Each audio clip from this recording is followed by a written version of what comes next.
Hello friends, welcome to I Plus Training Solutions.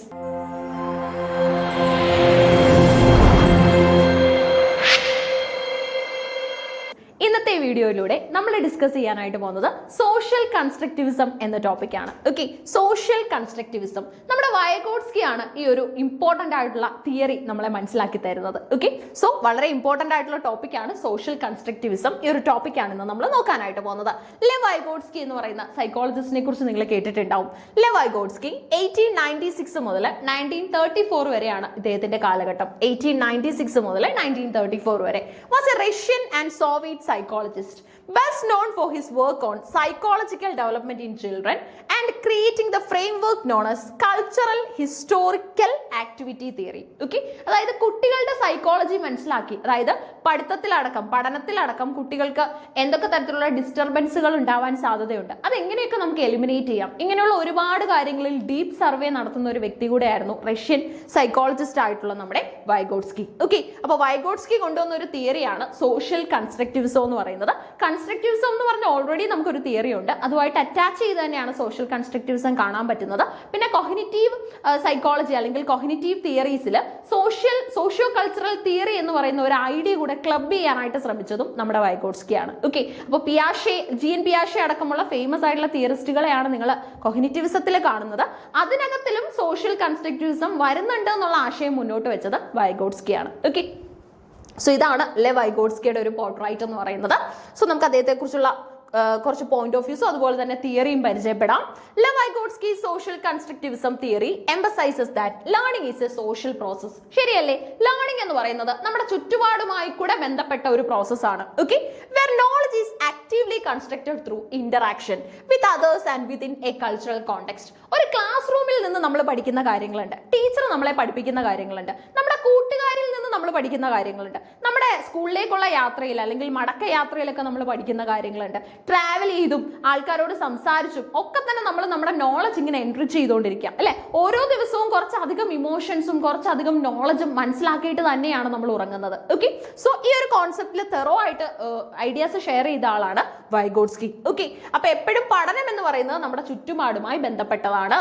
It highlights the role of social interaction, cultural tools and language in cognitive development. Cognitive ഡെവലപ്മെന്റിൽ അടക്കം, അതായത് നമ്മുടെ ബുദ്ധി സിദ്ധാന്തമാണ് cognitive development, അതിലടക്കം ലാംഗ്വേജിനും ഇന്ററാക്ഷനും ഒക്കെ എന്ത് റോളാണുള്ളത്. Okay, നമ്മുടെ ചിന്താഗതികൾ അതുപോലെ തന്നെ നമ്മുടെ കാഴ്ചപ്പാടുകൾ ഇതൊക്കെ രൂപകൽപ്പന ചെയ്യാനായിട്ട് നമ്മുടെ ചുറ്റുപാടിന് വലിയ ഒരു റോളുണ്ട്. ഓക്കെ, നമ്മുടെ കൂട്ടുകാർക്ക്, നമ്മുടെ ടീച്ചർമാർക്ക്, ഇവർക്കൊക്കെ നമ്മുടെ സ്വഭാവത്തെ സ്വാധീനിക്കാനായിട്ട് സാധിക്കും. ഓക്കെ, എപ്പോഴും നമ്മുടെ കൂടെയുള്ള ആൾക്കാരിൽ അക്കോമഡേറ്റഡ് ആവാനായിട്ട് പോസിറ്റീവായിട്ട് നെഗറ്റീവായിട്ടുള്ള ഒരുപാട് കാര്യങ്ങൾ ചെയ്യാനായിട്ട് എപ്പോഴും വെമ്പൽ കൂട്ടുന്ന ഒരു വിഭാഗമാണ് മനുഷ്യരെന്ന് പറയുന്നത്. ഓക്കെ, നമുക്ക് എപ്പോഴും മറ്റുള്ളവരുമായിട്ട് അസോസിയേറ്റ് ചെയ്ത് നിൽക്കാനാണ് ആഗ്രഹം. കാരണം മനുഷ്യൻ എന്ന് പറയുമ്പോൾ എപ്പോഴും ഐസൊലേറ്റഡ് ആവാനല്ല, അസോസിയേറ്റഡ് ആവാനാണ് ആഗ്രഹിക്കുന്നത്. ഓക്കെ, സോ അതാണ് ഈ പറയുന്ന കൾച്ചറുമായി ബന്ധപ്പെട്ട കോൺസെപ്റ്റിലൂടെ വൈഗോട്സ്കിയും പറയുന്നത്. നമ്മുടെ ചുറ്റുപാടിന് നമ്മളെ ഒരുപാട് കാര്യങ്ങളിൽ സ്വാധീനിക്കാനായിട്ട് സാധിക്കും. ഓക്കെ, സോ സോഷ്യൽ ഇന്ററാക്ഷൻ എന്താണെന്ന് നോക്കാം. Vygotsky believed that learning happens primarily through interaction with others, including peers, teachers, and more knowledgeable individuals. Okay, നമ്മളെക്കാൾ കുറച്ചും കൂടെ പ്രായമുള്ള, കുറച്ചും കൂടെ അനുഭവങ്ങളും അറിവുമുള്ള ആൾക്കാർ, ടീച്ചർമാര്, അതുപോലെ തന്നെ നമ്മുടെ സമപ്രായക്കാരായ ആൾക്കാർ, ഇവരിൽ നിന്നൊക്കെയാണ് നമ്മൾ പുതിയ കാര്യങ്ങൾ പഠിക്കുന്നത്. ഇവരിൽ നിന്നൊക്കെ തന്നെ നമ്മൾ മനസ്സിലാക്കുന്ന ഒരുപാട് കാര്യങ്ങളുണ്ട്, ലൈഫ് ലെസൺസ് ഉണ്ട്. Okay, so these interactions provide opportunities for scaffolding and guidance. അപ്പോൾ നമുക്ക് ഇതിലൂടെ ഒരു സ്കഫോൾഡിങ് കൊടുക്കാൻ പറ്റും. എന്തോ സ്കഫോൾഡിങ് എന്ന് പറഞ്ഞാൽ കൈത്താങ്ങാണ്. ഓക്കെ, പലപ്പോഴും നമ്മളെക്കാൾ കുറച്ചും കൂടെ പ്രായത്തിൽ താഴെയുള്ള ആളിന് നമ്മൾ കൊടുക്കുന്ന ഒരു കൈത്താങ്ങുണ്ട്. അതുപോലെ തന്നെ guidance, helping individuals more beyond their current abilities. Okay, അപ്പൊ ശരിക്കും പറഞ്ഞാൽ നമ്മുടെ കറന്റ് എബിലിറ്റീസിൽ നിന്ന് ഒരുപാട് മുന്നിലേക്ക് കുതിക്കാനായിട്ട് നമ്മളെ സഹായിക്കുന്നത് സ്കഫോൾഡിംഗ് ആണ്. ഓക്കെ, നല്ല രീതിയിൽ ഒരാൾ നമ്മളെ സ്കഫോൾഡ് ചെയ്യാനും ഗൈഡ് ചെയ്യാനും ഉണ്ടെങ്കിൽ we can reach heights. Okay, ഇത് പല എമിനന്റ് ആയിട്ടുള്ള ആൾക്കാർ, പല ഫേമസ് ആയിട്ടുള്ള പേഴ്സണാലിറ്റീസും ഷെയർ ചെയ്തിട്ടുള്ള കാര്യമാണ് അല്ലെ. അവരുടെയൊക്കെ ലൈഫിൽ അവരെ ബെറ്റർ ട്രാക്കിലേക്ക് ലീഡ് ചെയ്ത ഒരു മോട്ടിവേറ്റർ ഉണ്ടാവും. അടുത്തത് കൾച്ചറൽ ടൂൾസിനെ കുറിച്ച് പറയുന്നുണ്ട്. Culture provides tools, both physical and psychological, that shape thinking and learning. Language, for example, is a crucial tool that allows individuals to communicate, organize their thoughts, and represent their understanding of the world. Okay? നമ്മുടെ ലോകത്തിനെ കുറിച്ച്, നമ്മുടെ ചുറ്റുപാടിനെ കുറിച്ചുള്ള ideas ഒക്കെ develop ചെയ്യാനായിട്ട് നമ്മളെ സഹായിക്കുന്ന ഒരു ടൂളാണ് കമ്മ്യൂണിക്കേഷൻ എന്ന് പറയുന്നത്. അല്ലേ? ആശയവിനിമയം പറയുന്ന ഒരു ഉപാധിയാണ് ശരിക്കും പറഞ്ഞാൽ മനുഷ്യനെ ഒരു സോഷ്യൽ ബീയിങ് ആക്കുന്നത്. നമ്മൾ എപ്പോഴും പറയാറുണ്ട് human being is a social animal അല്ലെ. ശരിക്കും പറഞ്ഞാൽ കമ്മ്യൂണിക്കേഷൻ എന്ന് പറയുന്ന എബിലിറ്റി ഉള്ളതുകൊണ്ടാണ് നമ്മൾ ഓരോരുത്തരും സോഷ്യൽ ആനിമൽ ആണ് അല്ലെ. അങ്ങോട്ടും ഇങ്ങോട്ടും കമ്മ്യൂണിക്കേറ്റ് ചെയ്യുന്നുണ്ട്, ഇന്ററാക്ട് ചെയ്യുന്നുണ്ട്, ആശയവിനിമയം നടത്തുന്നുണ്ട്. അതുകൊണ്ട് തന്നെ നമുക്ക് ഇപ്പൊ എന്തെങ്കിലും ആവശ്യങ്ങൾ ഉണ്ടെങ്കിൽ അല്ലെങ്കിൽ എന്തെങ്കിലും റിക്വസ്റ്റ് ഉണ്ടെങ്കിൽ ഇതൊക്കെ നമുക്ക് ഗ്രാറ്റിഫൈ ചെയ്തെടുക്കാൻ പറ്റുന്നത് കമ്മ്യൂണിക്കേഷൻ എന്ന് പറയുന്ന പ്രോസസ്സിലൂടെയാണ്. ഓക്കെ, അത് എഴുതിക്കൊണ്ടാവാം അല്ലെങ്കിൽ ചിലപ്പോൾ നമ്മൾ സംസാരിച്ചുകൊണ്ടാവാം, ഇങ്ങനെയൊക്കെ നമുക്കിത് നേടിയെടുക്കാനായിട്ട് സാധിക്കും. ഇനി അതുപോലെ തന്നെ നമ്മുടെ വൈഗോട്സ്കിയുടെ കോൺസെപ്റ്റിൽ ഏറ്റവും ഇമ്പോർട്ടന്റ് ആയിട്ടുള്ള ഒരു കാര്യമാണ് സോൺ ഓഫ് പ്രോക്സിമൽ ഡെവലപ്മെന്റ് എന്ന് പറയുന്നത്, ZPD എന്ന് പറയും. ഓക്കെ, സെറ്റ് ഇംഗ്ലീഷിനടക്കം ZPDയുടെ എക്സ്പാൻഷൻ ചോദിച്ചിട്ടുണ്ട്. സോൺ ഓഫ് പ്രോക്സിമൽ ഡെവലപ്മെന്റ് എന്നാണ്. ആരാണ് ഇതിനെക്കുറിച്ച് അവകാശവാദങ്ങൾ നടത്തുന്നത്? വൈഗോട്സ്കിയാണ്. ഓക്കെ, ഇവിടെ നിങ്ങൾക്ക് ഒരു ചിത്രം കാണാൻ സാധിക്കുന്നുണ്ടാവും. Here you are actually witnessing zone of proximal development. Okay, അതായത് കുട്ടിക്ക് സ്വയം ചെയ്യാൻ സാധിക്കുന്ന കാര്യങ്ങളും മറ്റൊരാളുടെ കൈത്താങ്ങിലൂടെ കുട്ടിക്ക് ചെയ്യാൻ സാധിക്കുന്ന കാര്യങ്ങളും ഉണ്ട്. ഓക്കെ, കുട്ടിക്ക് സ്വയം ഇപ്പം കുട്ടിയെ നമ്മൾ ഒരു വെള്ളത്തിലേക്ക് ഇറക്കുകയാണെങ്കിൽ കുട്ടിക്ക് 1-2 സ്റ്റെപ്സ് സ്വന്തമായിട്ട് വെക്കാൻ പറ്റും. എന്നാൽ ആഴം കൂടുന്നതനുസരിച്ച് മുതിർന്ന ഒരാളിന്റെ മോർ നോളജബിൾ അതറിന്റെ കൈത്താങ് ഉണ്ടെങ്കിൽ മാത്രമാണ് കുട്ടിക്ക്, സ്കഫോൾഡിംഗ് ഉണ്ടെങ്കിൽ മാത്രമാണ് മുന്നോട്ട് പോകാനായിട്ട് സാധിക്കുന്നത്. ഓക്കെ, അപ്പൊ ശരിക്കും പറഞ്ഞാൽ ഈ ഒരു പ്രോസസ്, അതായത് എപ്പോഴും ഈ കൈത്താങ് എന്ന് പറയുന്നത് വളരെ ഇമ്പോർട്ടന്റ് ആയിട്ടുള്ള ഒരു കാര്യമായിട്ടാണ് നമ്മുടെ ലൈഫിൽ നിൽക്കുന്നത്.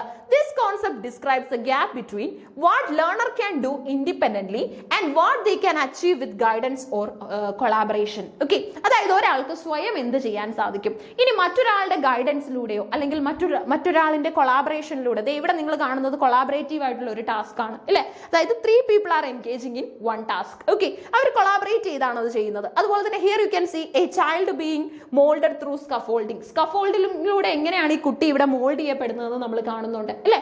സോ എപ്പോഴും മോർ നോളജബിൾ അതറിന്റെ ഒരു ഹെൽപ്പ് നമുക്ക് അത്യാവശ്യമാണ്. അപ്പൊ സോൺ ഓഫ് പ്രോക്സിമൽ ഡെവലപ്മെന്റ് എന്ന് പറഞ്ഞു കഴിഞ്ഞാൽ അതൊരു ഗ്യാപ്പാണ്. ഓക്കെ, എന്ത് തമ്മിലുള്ള ഗ്യാപ്പാണ്? A learner can do independently, ഒരാൾക്ക് സ്വയം എന്ത് ചെയ്യാൻ സാധിക്കും, അതുപോലെ തന്നെ മറ്റൊരാളിന്റെ ഗൈഡൻസിലൂടെയും സപ്പോർട്ടിലൂടെയും നമുക്ക് എന്ത് ചെയ്യാനായിട്ട് സാധിക്കും. നോക്കിക്കേ, Vygotsky zone of proximal development. Person cannot do. Okay, ഇവിടുന്ന് സ്റ്റാർട്ട് ചെയ്യുവാണെങ്കിൽ person can do, already do, അതായത് ഒരാൾക്ക് സ്വന്തമായിട്ട് ചെയ്യാൻ പറ്റുന്ന കാര്യം. ഓക്കെ, ഒരു കൊച്ചു കുട്ടിയെ സംബന്ധിച്ചിടത്തോളം ഒരു കുട്ടിയെ വെള്ളത്തിലേക്ക് ഇറക്കുകയാണെങ്കിൽ ഒരു സ്റ്റെപ്പ് കുട്ടി എന്തായാലും സ്വന്തമായിട്ട് വെക്കും അല്ലെ. 2-2.5 വയസ്സുള്ള കുട്ടിയാണെങ്കിൽ സ്വന്തമായിട്ട് ഒരു സ്റ്റെപ്പ് വെക്കും. ഇനി അതുപോലെ തന്നെ person can do with help, വേറൊരാളിന്റെ കൈ പിടിച്ചുകൊണ്ട് കുട്ടിക്ക് ചെയ്യാൻ പറ്റുന്ന കാര്യമുണ്ട്. അതുപോലെ തന്നെ പേഴ്സൺ കനോട്ട് ഡു അല്ലെ, ആ മെന്റൽ ഏജിലുള്ള, ആ മാനസിക വളർച്ചയിൽ അല്ലെങ്കിൽ ആ ഒരു ക്രൊണോളജിക്കൽ ഏജിലുള്ള കുട്ടിക്ക് ചെയ്യാൻ പറ്റാത്ത കാര്യങ്ങളുണ്ട് അല്ലെ. അപ്പം എത്ര ഇപ്പൊ ഇവിടെ നോക്കിക്കേ, ഇപ്പൊ നമ്മൾ കാണുന്ന ഗ്യാപ്പ് എന്ന് പറയുന്നത്, ഇവിടെ ഓരോ ഗ്യാപ്പുകളുണ്ട്. ഒരു കുട്ടിക്ക് സ്വയം ചെയ്യാൻ പറ്റുന്നത്, മറ്റൊരാളിന്റെ സഹായത്തോടു കൂടി ചെയ്യാൻ സാധിക്കുന്നത്. അപ്പൊ ആ ഗ്യാപ്പിനെയാണ് നമ്മൾ എന്തെന്ന് പറയുന്നത്? സ്വയം ചെയ്യാൻ സാധിക്കുന്നതും മറ്റൊരാളിന്റെ സഹായത്തോടു കൂടി ചെയ്യുന്നതും തമ്മിൽ ഒരു ഗ്യാപ്പ് ഉണ്ട്. ആ ഗ്യാപ്പിനെയാണ് ZPD എന്ന് പറയുന്നത്, സോൺ ഓഫ് പ്രോക്സിമൽ ഡെവലപ്മെന്റ് എന്ന് പറയുന്നത്. ഈ സ്കഫോൾഡിങ്ങും ഈ പറയുന്ന എന്താണ് കൈത്താങ്ങും നമ്മൾ കൊടുക്കുന്നത് എന്തിനു വേണ്ടിയാണ്? കുട്ടിക്ക് ഒരു ദിവസം ഇത് സ്വന്തമായി ചെയ്യാൻ സാധിക്കും, അതിനുവേണ്ടിയുള്ള ഒരു ട്രെയിനിങ് ആണ് നമ്മൾ ZPDയിലൂടെ കൊടുക്കുന്നത്. Effective teaching involves providing support within the ZPD to help learners progress. Okay, ലേണറിന്റെ പ്രോഗ്രസിന് വേണ്ടി നമുക്ക് ഇതുപോലെയുള്ള ZPD പ്രാക്ടീസുകൾ ചെയ്യാൻ പറ്റും. ഓക്കെ, ഇനി സ്കഫോൾഡിംഗ് എന്ന് പറയുന്നത്, കൈത്താങ് എന്ന് പറയുന്നത് എന്താണെന്ന് ചോദിച്ചു കഴിഞ്ഞാൽ പല രീതിയിൽ കൊടുക്കാൻ പറ്റും. ഓക്കെ, ഇപ്പൊ ഒരു ക്ലാസ് റൂമിൽ കൊച്ചു കുട്ടികൾക്കാണെങ്കിൽ വിഷ്വൽസ് ആൻഡ് റേലിയ കൊടുക്കാൻ പറ്റും. ഇപ്പൊ ആപ്പിൾ നേരിട്ട് നമ്മൾ കൊണ്ട് കാണിക്കുകയാണ്, കുട്ടിയിൽ ഒരു വിഷ്വൽ ആയിട്ടുള്ള കണക്ഷൻ കൂടെ ലഭിച്ചു അല്ലെ. യൂസ് ഓഫ് ഫസ്റ്റ് ലാംഗ്വേജ്, അതായത് എപ്പോഴും നമ്മൾ സെക്കൻഡ് ലാംഗ്വേജ് മാത്രം സ്റ്റിക്ക് ചെയ്തിരുന്ന, ഇപ്പം ഇംഗ്ലീഷ് ക്ലാസ് റൂം ആണ്, പക്ഷേ കൊച്ചു കുട്ടികളാണെങ്കിൽ ഇംഗ്ലീഷിന് മാത്രം കമ്മ്യൂണിക്കേറ്റ് ചെയ്ത് കൊടുത്തു കഴിഞ്ഞാൽ അവർക്ക് മനസ്സിലാവണമെന്നില്ല. സോ നമ്മൾ എന്ത് ചെയ്യും? മലയാളത്തിലും കൂടെ ഒന്ന് സ്വിച്ച് ചെയ്ത് കൊടുക്കും, നേറ്റീവ് ലാംഗ്വേജിന്റെ ഇൻഫ്ലുവൻസും കൂടെ ഉപയോഗിക്കും. റീഡ് അലൗഡ്, ഉറക്ക വായിച്ചു കൊടുക്കുന്നു. മോഡലിംഗ് ജസ്റ്റേഴ്സ് അല്ലെ, ആക്ഷൻസ് ഒക്കെ ആകുമ്പോൾ കൊച്ചുകുട്ടികളാണെങ്കിൽ പെട്ടെന്ന് ശ്രദ്ധിക്കും. Intentional small group, partner group ഇല്ലേ, നമ്മൾ ക്ലബിങ് നടത്തും, ബ്രെയിൻ സ്റ്റോമിംഗ് പ്രാക്ടീസ് നടത്താം, അല്ലെങ്കിൽ ഇപ്പം ഗ്രൂപ്പ് ആക്ടിവിറ്റി ഒക്കെ കൊടുത്ത് കുട്ടികളെ ആക്റ്റീവ് ആക്കാം. സെന്റൻസ് സ്ട്രക്ചർ സ്റ്റാർട്ടേഴ്സ് ഒക്കെ നമുക്ക് കൊടുക്കാം അല്ലെ. ഇപ്പൊ നമുക്ക് ചെറിയ സെന്റൻസ് ഒക്കെ ഇട്ട് കൊടുത്തിട്ട് I know dash because dash എന്നൊക്കെ പറയുമ്പോൾ ഈ ഗ്യാപ്പുകൾ ആര് ഫില്ല് ചെയ്യാൻ ശ്രമിക്കും? കുട്ടി ഫില്ല് ചെയ്യാൻ ശ്രമിക്കും. കണക്ട് ടു ബാക്ക്ഗ്രൗണ്ട് നോളജ് ഇല്ലേ, ബാക്ക്ഗ്രൗണ്ട് നോളജുകൾ, ചുറ്റുപാടും അതിനെക്കുറിച്ച്. ഇപ്പം സയൻസ് ക്ലാസ് ഒക്കെ ആണെങ്കിൽ മാക്സിമം എന്ത് ചെയ്യുക, ക്ലാസ് പുറത്തേക്കൊക്കെ ആക്കി കഴിഞ്ഞാൽ കുട്ടിക്ക് ഇപ്പൊ റെയിൻബോയെ കുറിച്ച് പഠിപ്പിക്കുകയാണെങ്കിൽ റെയിൻബോ കാണിച്ചു കൊടുക്കാൻ സാധിക്കുന്ന സമയമാണെങ്കിൽ അത് നമുക്ക് റിയലി അത് ഡിസ്പ്ലേ ചെയ്ത് കൊടുക്കാം, കാണിച്ചു കൊടുക്കാം.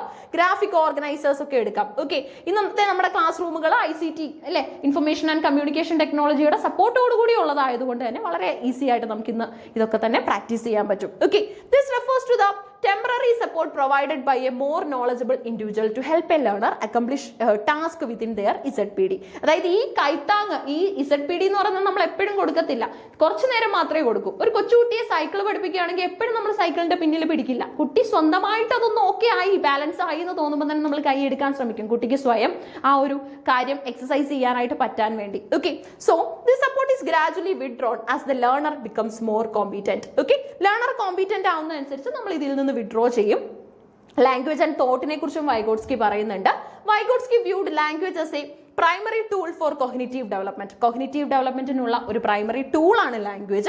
He argued that language initially serves as a social function but gradually becomes internalized as inner speech which plays a crucial role in thinking and problem solving. അല്ലേ, ലാംഗ്വേജ് എന്ന് പറഞ്ഞാൽ എല്ലാമാണ്. നമുക്ക് പറയാനുള്ള കാര്യങ്ങളെല്ലാം നമ്മൾ കമ്മ്യൂണിക്കേറ്റ് ചെയ്യുന്നത് ഭാഷ എന്ന് പറയുന്ന ഒരു platform മീഡിയത്തിലൂടെയാണ്. In essence, social constructivism suggests that learning is not a solitary activity. ഒറ്റയ്ക്ക് ചെയ്യേണ്ട ഒന്നല്ല സോഷ്യൽ ലേണിംഗ് അല്ലെങ്കിൽ പഠനം എന്ന് പറയുന്നത്, but rather A collaborative process deeply rooted in social and cultural context. നമ്മൾ ഈ കോവിഡ് പീരീഡ് താണ്ടി എത്തിയ ആൾക്കാരാണ് അല്ലേ, അതുകൊണ്ട് തന്നെ നമുക്ക് മനസ്സിലാക്കാൻ പറ്റും ഒറ്റയ്ക്ക് ഇരുന്ന് സോളിറ്ററി ലേണിംഗും അതുപോലെ തന്നെ ക്ലാസ് റൂം ലേണിംഗും തമ്മിലുള്ള വ്യത്യാസം അല്ലേ. Always we prefer classroom learning because the peers will be there.